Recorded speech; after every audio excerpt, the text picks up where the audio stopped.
ఇంకా పార్లమెంట్ ఎన్నికలకు సంబంధించి మొదటి జాబితాను ఈ రోజు రేపో బీజేపీ అధినాయకత్వం రిలీజ్ చేస్తుందని చెప్పారు. ఇప్పటికే కొంతమంది సిట్టింగ్ ఎంపీలకు సంబంధించి కూడా ఒక 3 పేర్లు ఖరారు చేసినట్టు తెలుస్తుంది. అయితే మల్కాజ్గిరి విషయానికి వస్తే కనుక ఈటెల రాజేందర్ ఆ సీట్ను ఆశిస్తున్నారు. అయితే దానికి కూడా ఓకే అయింది అని కూడా ఒక ప్రచారం అయితే జరుగుతుంది. అయితే ఈ ప్రచారంపై అక్కడ ఆ నియోజకవర్గం ఉన్న నేతలు అంతర్గతంగా సమావేశమై ఒకవేళ ఈటెల రాజేందర్ గనక ఈ సీటు గనక ఖరారు చేస్తే సహకరించేది లేదు, ఎన్నో ఏళ్లుగా తరబడి ఇక్కడ పనిచేస్తున్నాము, వేరే ప్రాంతం నుంచి వచ్చిన వారికి ఇక్కడ సీటు కనుక ఓకే చేస్తే కనుక సహకరించేది లేదని ఇక్కడ నేతలు చర్చించుకొని బీజేపీ అధినాయకత్వానికి కూడా తెలియజేసినట్లయితే తెలుస్తుంది. మరి బీజేపీ అధినాయకత్వం ఎటువంటి నిర్ణయం తీసుకున్నదో చూడాలి.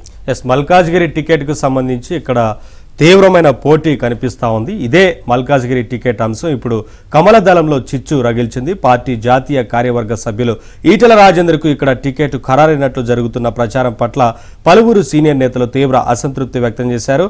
ఈ ప్రచారానికి అనుగుణంగా ఆయనకు టికెట్ ఇస్తే పనిచేయొద్దని అంతర్గతంగా నిర్ణయించుకున్నట్లు సమాచారం. ఇదే విషయాన్ని పార్టీ జాతీయ నాయకత్వానికి నివేదించారు.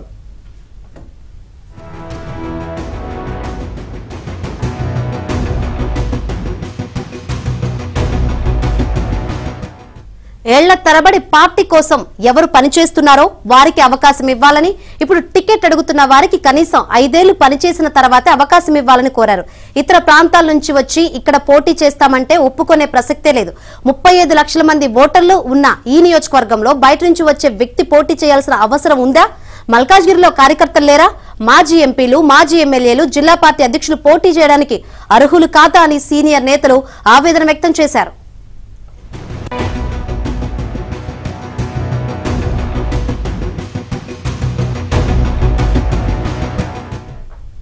వాళ్ళు చేసుకుంటూ పని కూడా చేసుకున్న పరిస్థితి. ఈ నేపథ్యంలోనే మాజీ మంత్రి ఈటెల రాజేందర్ ఒక అడుగు ముందుకేసి టికెట్ తనలేదంటూ పెద్ద ఎత్తున ప్రచారం చేస్తున్నారు. ఎక్కడెక్కడ ఆయన టికెట్ మల్కాజ్గిరి నుంచి తను పోటీ చేస్తున్నట్టు కూడా ప్రకటించుకున్నారు. ఒక రకంగా నిన్న మొన్న తన నివాసంలో, షామేత్పేట నివాసంలో పార్టీ కార్యకర్తలు కావచ్చు, తన అనుచరులతో బ్రేక్ఫాస్ట్ మీటింగ్ కూడా ఏర్పాటు చేసి మల్కాజ్గిరి టికెట్ తనకే వచ్చింది, అందరూ కూడా కలిసి పనిచేయాలంటూ కూడా తన అనుచరులను ఆయన కోరిన పరిస్థితి. ఈ నేపథ్యంలోనే మిగిలిన ఆశావాహులు ఎవరైతే మాజీ ఎంపీ చాడా సురేష్ రెడ్డి కావచ్చు, మేడ్చల్ జిల్లా అధ్యక్షుడు పన్నాల హరీష్ రెడ్డి, మాజీ ఎమ్మెల్యే కూన శ్రీశైలం గౌడ్, సామా రంగారెడ్డి లాంటి నాయకులంతా కూడా, అదేవిధంగా సీనియర్ నేత రామచంద్రరావు కూడా, వీళ్ళంతా కూడా ఒక సమావేశాన్ని ఏర్పాటు చేస్తున్నారు కొంపల్లిలో.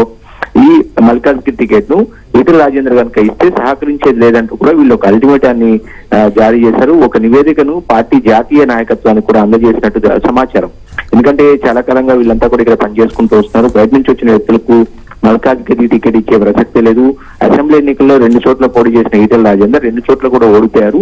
ఓడిపోయిన వ్యక్తికి తీసుకొచ్చి మల్కాజ్గిరి టికెట్ ఇస్తే తమంతా కూడా సహకరించేది లేదంటే కూడా ఇతర సీనియర్ నాయకులంతా కూడా ఒక సమావేశాన్ని ఏర్పాటు చేసుకోవడం భారతీయ జనతా పార్టీలో చర్చనాంశంగా మారింది. ఎందుకంటే బీజేపీలో సహజంగా ఇలాంటివన్నీ కూడా జరగవు. అయితే ఈ మధ్య కాలంలో బీజేపీలో కూడా కాంగ్రెస్ మాదిరి స్వేచ్ఛ ఎక్కువైందన్న వాతావరణం కూడా కనిపిస్తుంది.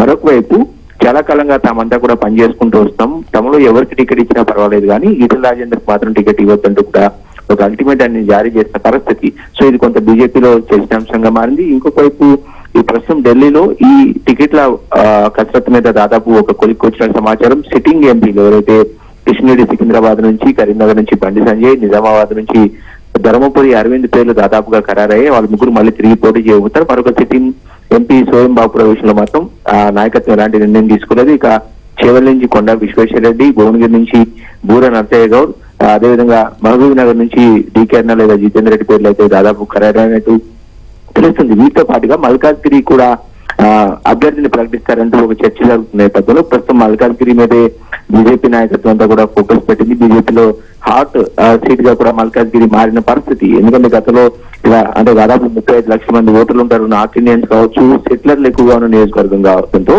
ఇక్కడ నుంచి పోటీ చేస్తే గెలవటం ఈజీగా ఉంటుందన్న అభిప్రాయం బీజేపీ నాయకులు పెద్ద ఎత్తున ఉన్న నేపథ్యంలో వీళ్ళంతా కూడా పోటీ పడుతున్నారు. ఈ పోటీని నివారించడానికి బీజేపీ జాతీయ నాయకత్వం ఎలాంటి నిర్ణయం తీసుకుంటుంది అనేది కొంత ఆసక్తిగా మారింది.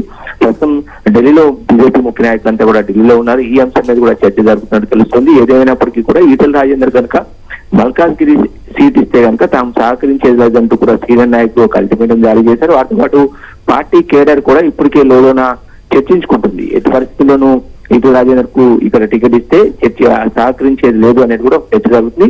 ఇక పార్టీ జాతీయ నాయకత్వం ఏం చేస్తుంది అనేది కూడా వేచి చూడాల్సి ఉంటుంది. ఇవాళ రేపట్లో దీని మీద ఒక క్లారిటీ కూడా వచ్చే అవకాశం ఉంది. Right, thank you Naresh, thanks for the updates.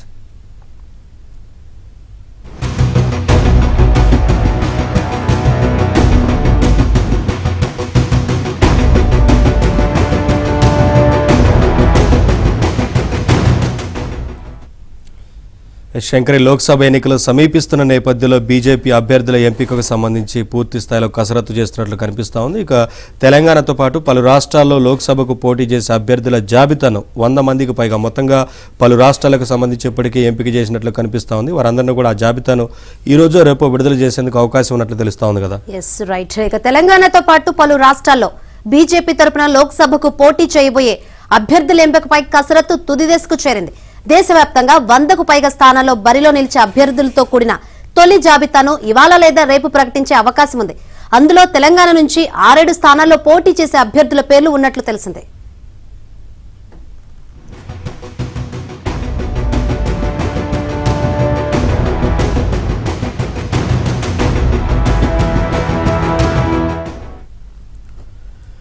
ఢిల్లీలోని బీజేపీ కేంద్ర కార్యాలయంలో ప్రధాని మోదీ, బీజేపీ జాతీయ అధ్యక్షుడు జేపీ నడ్డా, అమిత్ షాల నేతృత్వంలో పార్టీ కేంద్ర ఎన్నికల కమిటీ సమావేశం నిన్న అర్ధరాత్రి వరకు జరిగింది. తెలంగాణ బీజేపీ వ్యవహారాల ఇన్ఛార్జీలు ఇటు తరుణ్ చుగ్, సునీల్ బన్సల్తో పాటు రాష్ట్రానికి చెందిన కేంద్ర మంత్రి కిషన్ రెడ్డి, ఎంపీలు లక్ష్మణ్, బండి సంజయ్, డీకే అరుణ, ఈటెల రాజేందర్, జితేందర్ రెడ్డి, పొంగులేటి సుధాకర్ రెడ్డి ఈ సమావేశానికి హాజరయ్యారు.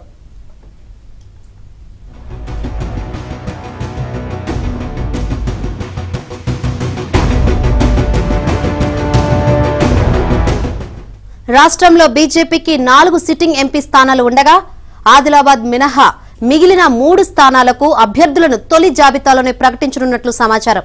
కరీంనగర్ నుంచి బండి సంజయ్, నిజామాబాద్ నుంచి ధర్మపురి అరవింద్, సికింద్రాబాద్ నుంచి కిషన్ రెడ్డి పేర్లుంటాయని తెలిసిందే.